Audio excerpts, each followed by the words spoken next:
You've probably heard of organizations say they want to include the voices of the voiceless or from those who are on the margins of society, whether it's on a board, in program planning, or even in leadership. But all too often, although we offer a seat at the table, the power dynamics never really change. Some would call this tokenism. It feels participatory on the surface, but underneath, nothing shifts. Decisions are still made by the same people holding the same power. In this episode, we'll look at what it actually takes to release power and the messy, complicated, and I would say essential process that it can be. Because here's the reality. When you're working in community, whether it's in a food bank or a community program or outreach, you're always making decisions about power. Who sets the agenda? Who gets to speak into the plans? Who creates the roles and the responsibilities? To help navigate this, we'll be speaking to my friend Angie Hocking, and we'll be looking at the example that is found in the Toronto Underhoused and Homeless Union, or in short, TUHU. This grassroots movement has worked to create real spaces of solidarity where people experiencing homelessness aren't just sharing stories, but shaping the decisions that affect their lives. Their examples show us that participation isn't just about listening politely, it's about shifting structures and creating shared responsibility and being open to challenge and change. Throughout this conversation, I realized that the principles we're exploring today matter for any kind of community work. Whether you're leading a church outreach or sitting in a nonprofit board or volunteering in your neighborhood, you'll face the temptation to invite voices without actually sharing power. So in this episode, we'll wrestle with the hard questions. What does genuine participation look like? How do we recognize when we're falling into that tokenism? And what practical steps can we take to move to truly inclusive, empowering spaces? So let's get into it. I have different philosophies of how to engage the community. The first one would be where you're just doing things for people. You know, you're serving sandwiches on the streets, you're doing a food bank, and it's kind of a one-way engagement. And then, the other side of that is where you are perhaps engaging with people, but you're not doing much necessarily for them other than just being present. And that's kind of like the being with, right? Where you're just like, this is not a transactional kind of engagement. This is just building relationships and building rapport with people and doing life together. Mm-hmm. And then there's this in between where you're doing things with people. It's more participatory, where you're elevating those who you are seeking to serve. And you're like, you know what? We all have a part. Like we can all do something. It doesn't matter where your socioeconomic status, you have something to contribute to. And we work together. And that's sometimes for me, that's an ideal version, right? Because we're all working together and no one is seen as just like a charity case, but we're all doing it together. I'm curious, considering the work that you do, how is that not as easy as we think it would be, Like there's some version that's an idealized version. I'm wondering what you've bumped up against over the years that has complicated that. Or maybe it has been as ideal as we wish it to be. It's a good question. I actually think one of the biggest barriers is to that work is actually the structures that we're participating in when it comes to like power and balance stuff. I actually think, and I say we as like the church and the helpers, So as you know, I ran a drop-in like downtown, right, in a church, and in that space, people come into your space, right? It's it's pretty clear that like where the power lies in that space. Like, and yes, you can do the work of sharing power to some extent, and community can be participating in various ways. But in the end, it's clear somebody is in the church space, the church calls the shots, you know what I mean? You hold the keys. Exactly. You hold the keys. That's right. That is usually how we tend to engage with the world in general, right? I think that's kind of like the typical. And when we say, even a term like hospitality, as much as it's like so important and so powerful, it also has that weight, right? Like we are still the host. That's right. And someone is our guest, right? And that in itself has a power dynamic that we cannot ignore, that it's already there, right? So anyways, we have this power dynamic of people coming into the space, and like there's rules of that space and this and all the things that come with that. And what was interesting during COVID, so COVID started and like we were running this large drop-in program, 120 people in the room sometimes, very busy. And it was clear like we were going to shut down because everything was shutting down, right? And we didn't shut down, but we closed the inside of the building, right? And so we were thinking a lot about like, okay, like immediately it was like, okay, how do we keep going? Like, what does that look like? And, part of that was, yes, like let's open the front door and serve meals at the door. But that didn't necessarily feel true to like all of the work or most of the work that we were doing in the space. Like so much of the work was relational. And all of a sudden that felt very like, I'm passing out a meal to you, like, yes, right? Like transactional. Yeah, very transactional. So we, created this like outreach cart thing. We bought these outreach carts and they were large and they carried a lot of stuff, and we loaded them with stuff, like food, lots of food, and supplies and tents and coats and, like literally everything, socks, all this stuff. And we went out into the community and did this outreach.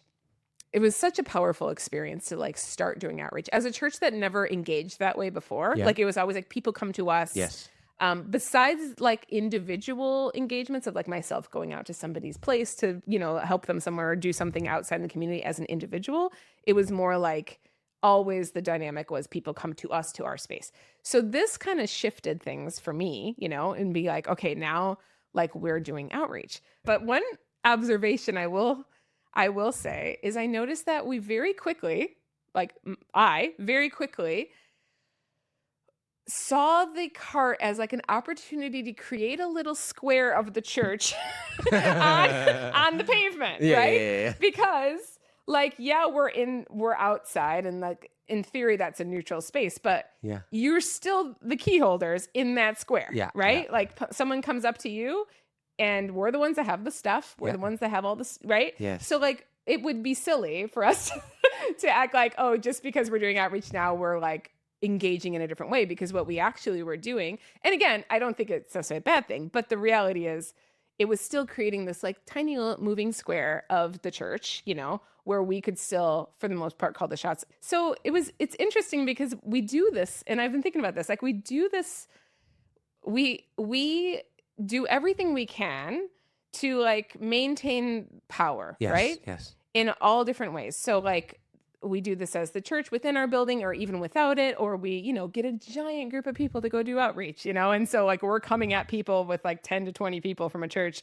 to give out sandwiches, right? Like that also creates a dynamic, so overwhelming. Right? Of like, well, Here's a okay, sandwich. you guys are in charge because of the critical mass, right?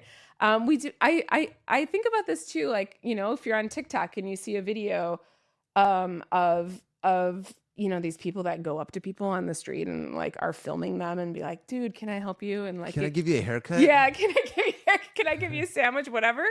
But just that, like the person, just by taking the video, right? Like they're establishing power immediately, right? Like who's in charge right away? Like I'm the one videoing you. And like, so it's like we find these ways of establishing ourselves as the host, even in spaces where it's not as explicit like the church. Right.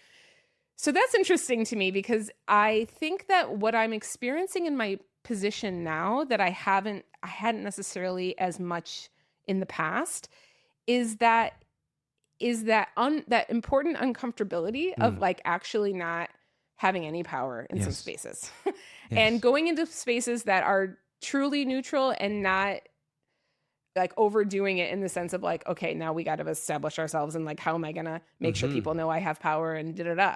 And one space I find that this plays out very explicitly for me is like going into an encampment, because an encampment, people have created an ecosystem, like especially the ones that were more established, like the last few years. And this is, sidebar, this is exactly why the city staff and the security, everybody has their like colorful, big vest, because they're trying their best to create the little church around them. Exactly. Or the little, like, we have authority, we have power, right? Like whatever group it is, like we're always trying to establish like we have power. So when you go in plain clothes and you're just walking around chatting with people about TUHU, which I'll tell you a bit more about, or just like chatting with people, getting to know people. You have literally none of those things to fall No on. legitimacy, just Exactly, no legitimacy. And in fact, your only hope, honestly, I've been in this situation several times, is for someone to legitimate you that's in that community, right? yeah, you just hope, yeah. You just hope and You're pray not some random person, yeah. that someone's gonna be like, Angie, she's cool, like almost like, you know what I mean? Be Yeah. like, validate me, you know, because like you're at the mercy of the fact that you aren't the one in power, and it's actually a really important exercise that I think we all need to be doing regularly that we aren't usually doing, or we like pretend that we're doing, like I said, like even with the outreach cards. And again, those things are good. Like these things are good. Like, yes, have people come into the church. Yes, do outreach stuff. Like, of course. But also, let's also be honest in what we're not doing in that, right? Yep. And what we're not doing is we aren't actually ever not the host, right? So what does it look like? How does it feel to be the recipient of something? I think is really like on my mind a lot, you know, and like how the church is often, the church, when I say the church, is like, you know, people that care about justice work and want to be engaged, like we're really usually not engaging in that part. Like we don't know how to, and we don't maybe want to, you know what I mean? Like we want to make sure the ball's in our court, right? Yeah. This played out very, very explicitly in this example for me when I went into encampment a couple years ago. To talk to folks. So I was there for a few hours with my friend who is also very skilled in all these things. And we were talking about TUHU, and we were telling people about it and inviting people to sign pledges and like be part of this group that we were creating in the encampment. And we worked real hard for like hours and hours this one day. And we got 2 pledges and we were happy, you know, that's good. And we had a lot of good conversations and it was hard work. And then one of the women in the encampment, she said, "Oh, give me pledges, and I'll also work on this." Right. So I came back like 2 days later. She had 80 pledges signed. And that's because that's her turf, right? People trusted her, and they love her. And if she buys in, it's like it's a whole different ball game, right? And it was such a good reminder for me, like. Right. It's not on me to do that work, and I don't need to have the power all the time. Yeah. Right. That's another thing. It's like kind of unlearning the fact that we have to have the power and we're the ones that share the power and all that stuff. It's like, actually, it's okay that we're also recipients, you know, like we're also receiving. And in that, we actually learn a whole lot that we aren't usually engaging with. So, and in my categories of that section of having a participatory way of engaging, there's still someone who's deciding who's participating and who's not, and who's eligible to do that. There is unconsciously or consciously or explicitly a criteria of who is able and who is not able to do that, and setting the terms for that, which is setting up your little square as well for that. So in a way, there are, I would say there's different levels of maturity in how you engage in participatory kind of community programs. So first and foremost, it's really good for people to know what TUHU is all about, and give a description of it, because I think the description in itself reveals a lot of what we're talking about today. Absolutely. So what is TUHU? Yeah, absolutely. So TUHU is the Toronto Underhoused and Homeless Union. It's a big part of the ministry work that I do in the city. I consider my like a lot of my hours go towards this group. And the Toronto Underhoused and Homeless Union, we call TUHU for short because it's TUHU. And in TUHU, we are building a space where, you know, the tables are flipped, right? Where the power is in the hands of people that are experiencing homelessness or underhousing. And in that space, there's actually a lot of things happening. One is people are hearing each other's story and validating each other's story. That's huge, right? Because a lot of times people are quite isolated in their experiences and can feel very alone, of course. And that's the system it's played out that way purposefully, right? Like people are made to feel alone and isolated in these experiences. So coming together to say this is a space where people can share those stories and find connections and be like, wait a minute, that happened to you? That happened to me too, right? Or like we're both experiencing something very similar, is very powerful in itself. What TUHU is really, really working to do also is to make sure that where decisions are being made that affect people experiencing homelessness and poverty, Yeah. that people are at those tables experiencing that reality themselves, right? They have a voice. They have a voice, and not just a voice. Like, this is like an interesting thing that usually plays out, because it's not like that's a new idea, like, yes, but what usually plays out is like a tokenism, right? Yes. At the city level, even also at every level of community work, of whatever.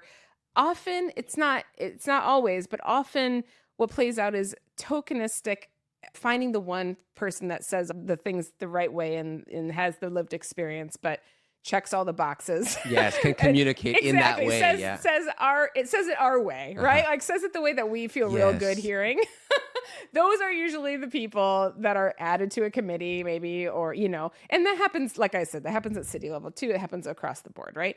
So we're really trying to challenge this, like, it's not tokenism. We're not just asking for 1 or 2 seats. Like, this should be actual representation of people experiencing homelessness, and capacity building within this group. So folks going from coming into who feeling like, I don't know why I'm here, I'm just going to listen, and I don't really have anything of significance to say, to speaking at press conferences and to sharing their story in a deputation at City Hall in front of the mayor. And you know what I mean? Like, so, and that's not overnight, right? Like, that's like a lot of work together in like building confidence and building trust, in validating each other's stories and feeling like you're part of a community, that your story matters.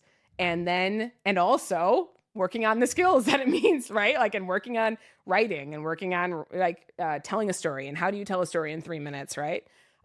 So all that, like, all of those pieces are part of like what TUHU is doing, is building this community. We have about 220 members at this point, which is very exciting. Wow. For those who don't know, like, why did you use the word union, for example? What does it mean for this setting? Because normally when we think of unions, we think of a teachers union. We think of particular unions in the workforce that indicate some collective voice. Now, converting that into, precariously housed or homeless populations out there, that feels like they're everywhere, all places, scattered. How do you define community and those kind of things? But first of all, why did you use the word union? Well, there's a National Union of the Homeless in the U.S., and they've been going for about 30 years, off and on. So in part, like, we saw an example, right? Like, where it was, here's the groups that are using the word union that are getting somewhere, because they are being, I think there's a legitimacy, right? Around like using the term union. There's also a lot of power to remind people, because you are sent every signal possible when you're experiencing homelessness that you have no power, right? Like, you are not part of any collective. You are just an individual, and you are there, right? And you wait for us to give you whatever crumbs or whatever, like little ODSP or OW money you get or whatever, right? Like, it's like you're a victim. Things happen to you. So to use the term union is also very much about people seeing that actually they're still human beings with rights, right? Like, we all have rights, like, just as being a human being. So it's interesting that sometimes people scoff at the word or that the term homeless union, and I love it, because it's like, actually, even just the name itself challenges people's thinking, right? Yeah, that's right. And checks people's, I think, heart a little bit, right? Like, around, why would there be a homeless union? Like, wait, like, that's interesting, like, right. It actually makes sense. Why would we argue that there should be, right? Because we don't think that they're participating in a system, that they're not paying into it. And on that note, so labor unions, often people are paying dues. So we don't have dues, but we do have a pledge. We wrote a pledge when we first started. And that pledge is about working with each other well, is about respecting each other, is about doing what you can when you can, right? So it's about the commitment that you're putting into that group, and we signed. So that's when I say we have 220 members, it's because 220 people have signed our pledge. And so when I think about this lessons that you've learned in doing this union, I wonder about how do you feel like it would apply to many different types of community programs right now that isn't necessarily a union, okay? Not as like full voice is what you're saying over here. But for example, a lot of times you hear charity organizations or nonprofits, they say, oh, we want people with lived experience to be on the board, and just like what you were saying, it is sometimes a tokenism. It is something where you want the voice there, but again, it has to be a voice that fits our narrative. what is palpable That's for, middle to upper class of discourse. Number one, you think that because it can't be that different. We have to have some common ground, people would say. And then also the thought is as well as it is usually a minority of people who would actually be a part of that. And how much their voice matters. It seems like sometimes too, it has to fit in with the economic framework. That's right. Or the way in which we see cost benefit within those settings as well. So that's a great antidote, or that's a great analogy, or that's a great story that you brought. That's right. To kind of either validate or challenge what the real data points are, which is our numbers, which is strategy, which is all these different things, which is seen as a different level of knowledge sometimes, right? It's a way of knowing that is substantiated. Yeah. And then there's narrative, which is seen as padding. And so when it comes to people on boards or the participatory of say church outreach programs, I have a food bank in my church as well. And I'm thinking to myself, I think there's a lot of what we do that is not full-on participatory like what you're saying, but what lessons do you have there that would contribute to helping people inch towards that? Is there certain philosophies or certain things that you would want to do? Say, for example, the cart that you had, how to do that in a way that really allows that power to be released. Yeah, as you know, this is a topic of deep interest to me, of which I'm also working on a project around this, and I want to help churches think about that. How do we move from kind of more typical spaces of charity work to actually being in mutuality with each other, and how do we do those moving? Because it's one thing to talk about that and philosophize or theologize about it, and it's another thing to actually change what we're doing and what does it look like. I think that there's ways that we can challenge the structures that we are already using to govern ourselves, to say, what does it look like for actually us to, instead of having positions, for instance, that we have our idea of the skill sets that we need in those positions, and then we're just digging for the token person that can fill the box that we have created already. Okay, the creation of the box itself. It's that creation of the box itself. It's something about, it's what does it look like for us to act? And this isn't something I can just explain right now. I think it's a journey of what is this? This is an excellent question. It's what does it look like for us to challenge those boxes in general, and for other people to be creating those boxes alongside of us, right? My board and my position in Region Park is about 50% of people. I've got about 9 members now, are people with lived experience, folks that engage in programming, you could say, or whatever you want to say, live in the community, things like that. We could definitely go well beyond 50%. It's, it is a commitment still, obviously. There's still markers, right? Of commitment and ability to make the meetings and things like that, of course.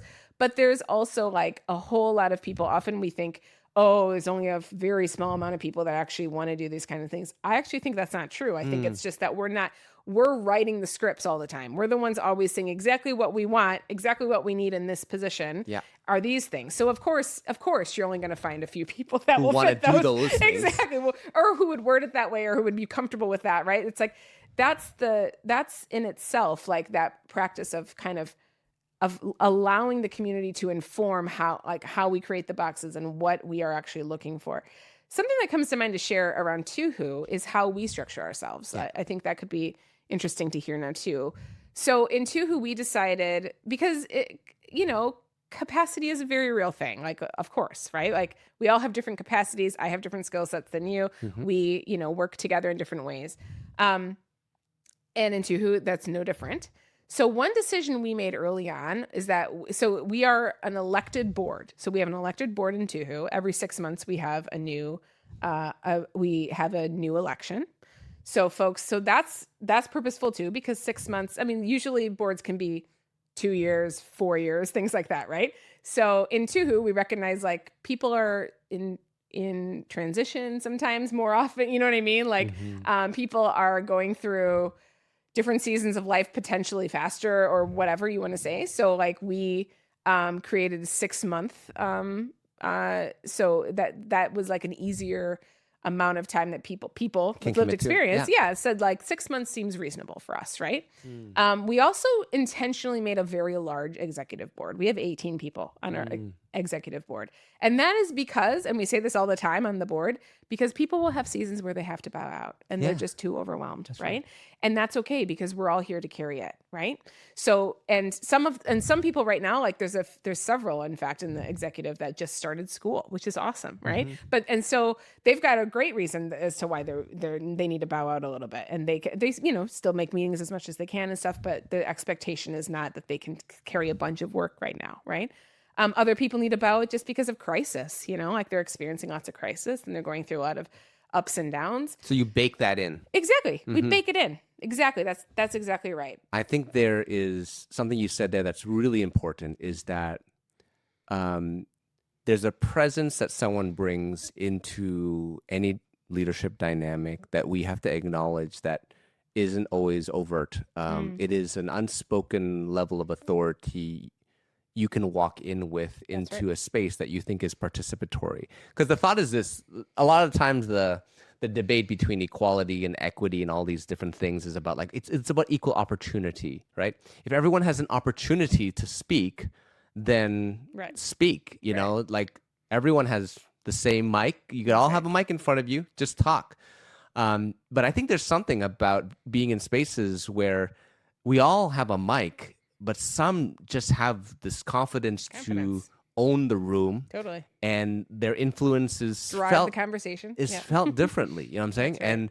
And then others who might have something very valuable to say doesn't have that same presence, doesn't have that same confidence.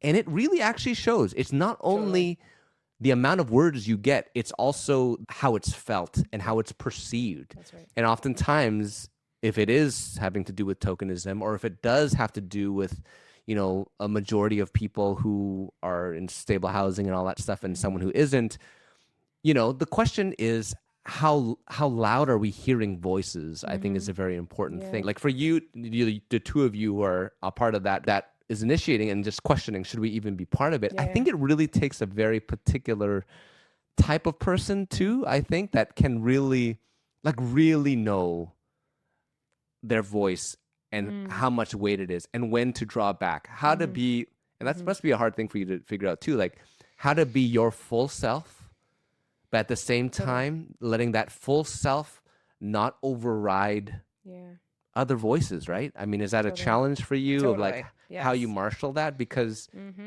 I have those sometimes where I'm like, I'm not being my full self right now, but I think it's for the sake of the greater good of this.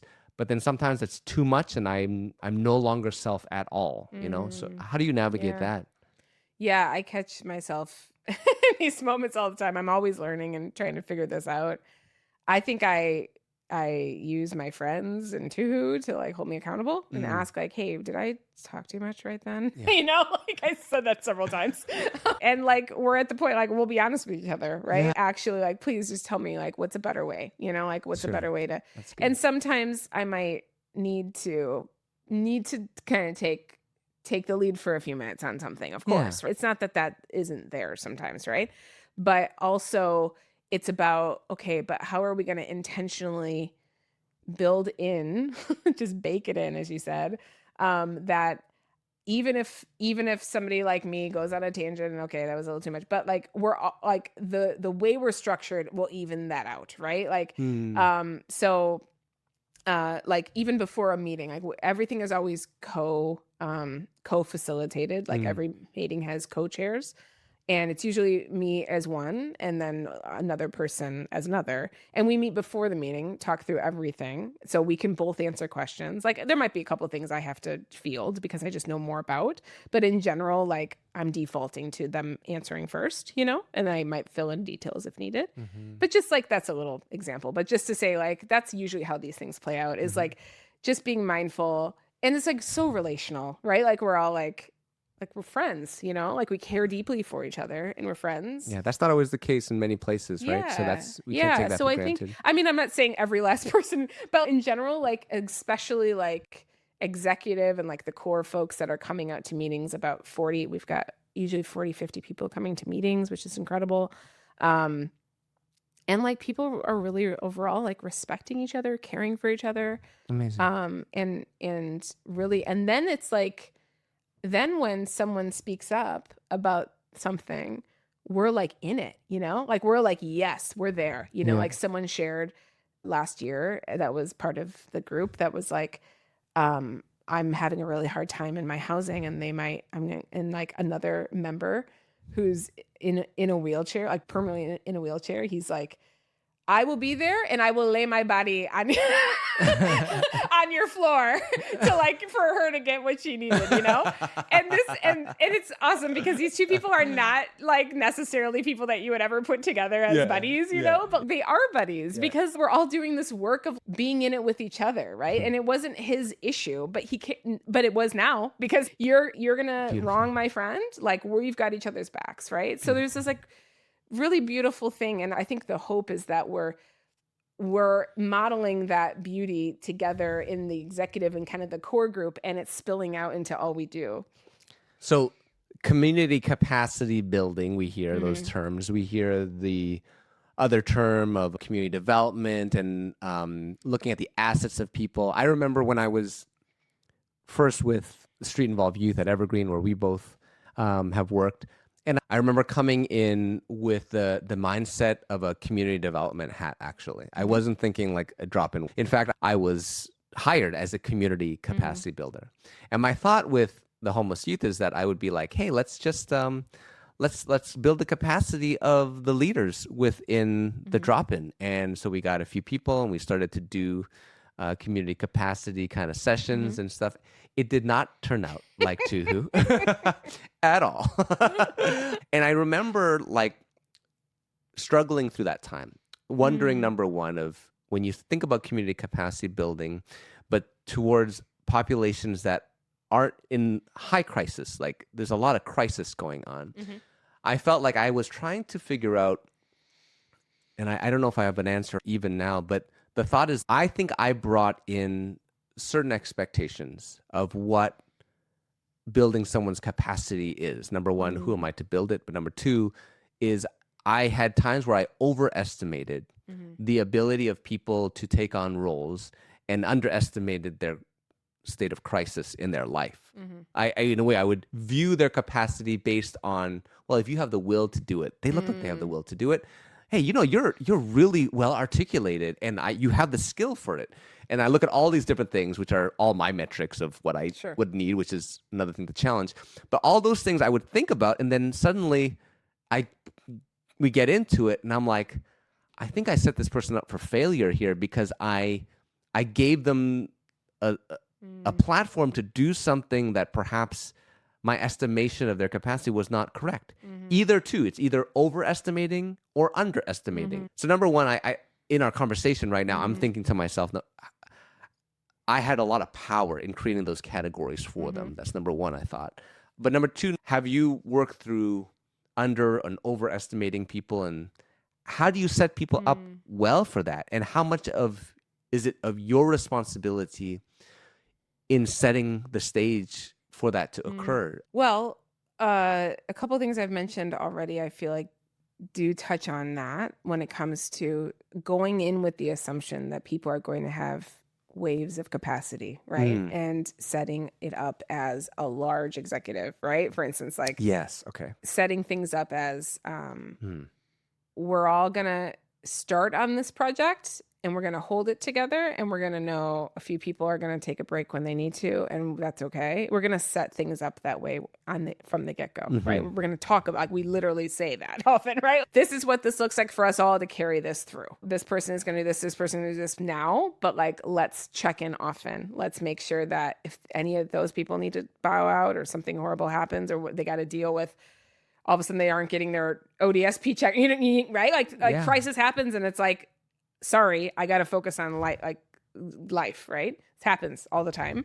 So we bake that into why we structure it that way. I feel that releasing power is a big part of this. Number one, acknowledging that we do have the power in your situation, because it feels like for many people who might be listening, it's a radical way of doing things that maybe not everyone is in this position that you are in.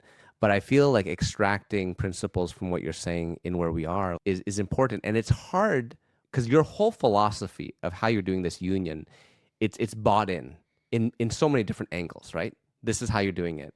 In environments where control is held by a few within a particular church or whether a program or whatnot, it feels like you are doing it incrementally, like releasing power incrementally, which sometimes could be even harder because the default is holding a power, decision making with a few, and everyone following suit and being permitted or not permitted to be involved. So it feels like the incremental, like saying, okay, we're going to open this up and get buy-in. It opens up a can of worms that if things go wrong, then you're like, okay, let's just go back to. Never mind. In a way you can do that. So really the power is never shared, if that's the case, right? Like, I mean, let's be honest, right? Which is, I mean, it's okay. It's just like, I think we have to recognize it. Name it, exactly. right? So like, we don't want to just say we're participatory and say that we're releasing power. Right. Like, if you are going to release it, then you open a can of worms, right? And you really are going to get into spaces that might lead you places that you didn't anticipate. That's right. And you have to go with because absolutely you said you would. Do you know one way I think, very practically speaking on this note, that a church can, if they're like, okay, we'd love to change this dynamic and move this direction, and like, tell me, Angie. So like, say you and your food bank, for instance, yes. right? So say that there was a group of folks that I think one very practical thing that we can do is actually be willing to be challenged ourselves by people, right? Okay. So like, if there's some folks at the food bank that feel a certain way about something, and the food bank isn't meeting their needs in some certain way, right? Yes. Or they're having an accessibility issue at the food bank or something like that, right? So if we not only give them space to talk through that and potentially some resources to think through that and build on that, but also are also willing as the institution in this situation to be challenged, to be like, okay, so let's go talk to the pastor next week. Let's have our meeting. Let's have a talk, right? I mean, it's a small thing, but I think it's actually, that might be how we can start to really embolden that way, right? Because if we must be willing to be challenged ourselves, right?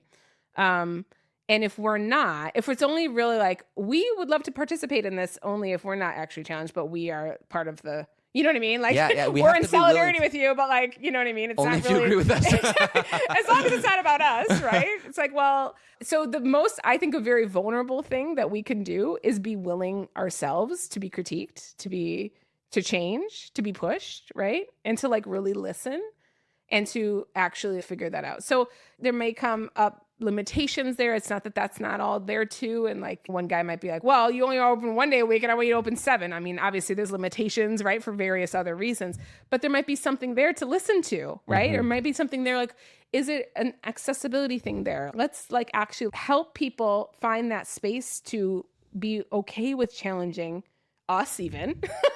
And also let's also be willing to like care, like listen. Yeah. And maybe they're onto something, or maybe we can right? Yeah. Because when that happens, we're all transforming, right? Like we're all changing how we expected a structure to be.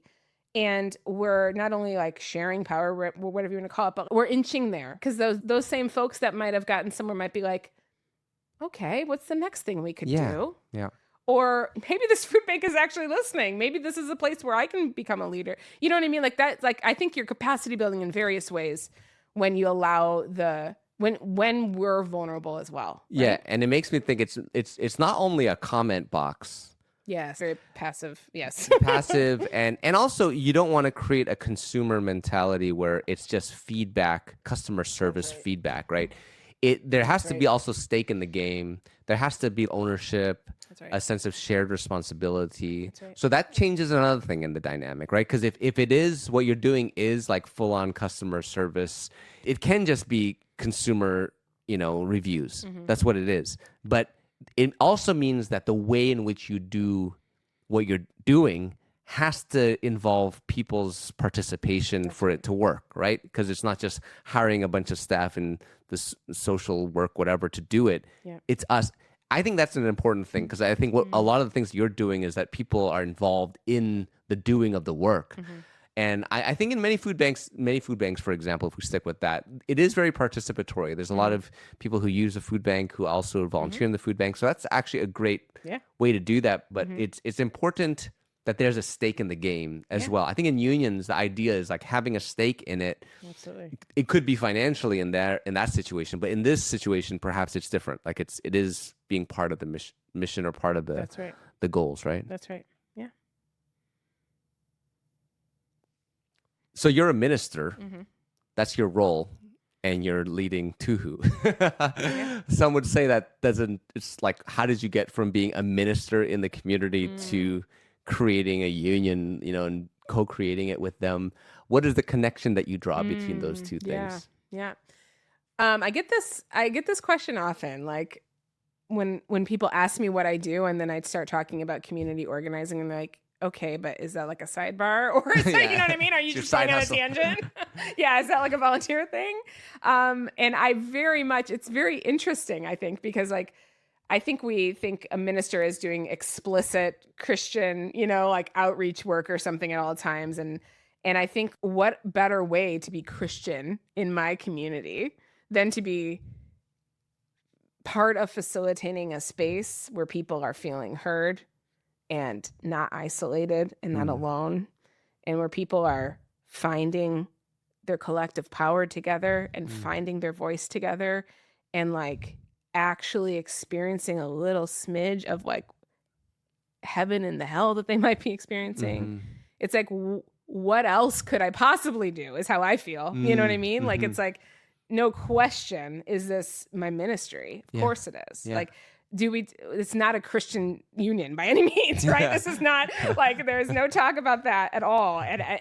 But me and my role in it, it's like, this is what it looks like to be Christian right here, right now for me. You know what I mean? And so like, that's what it looks like. That's why. And, I also, as part of my role, I do have a church on Fridays, like there's other things, there's Christian education stuff with other churches, but like TUHU is a big part of it. And it's like, that is the work. Like, that's what it looks like to be alive in the world, like the gospel living in the world. That's right. Like no other place I want to be doing that, So that's how I see that. I think that's a beautiful expression of the kingdom of God, that you could do this. And I think it's a beautiful picture of what dignity looks like and bringing the humanity in others. Absolutely. Thanks so much, Angie, for talking with me. And I hope a lot of people look at your website, TUHU, and see that out. Yes, thank you. Okay. Thanks, Ben.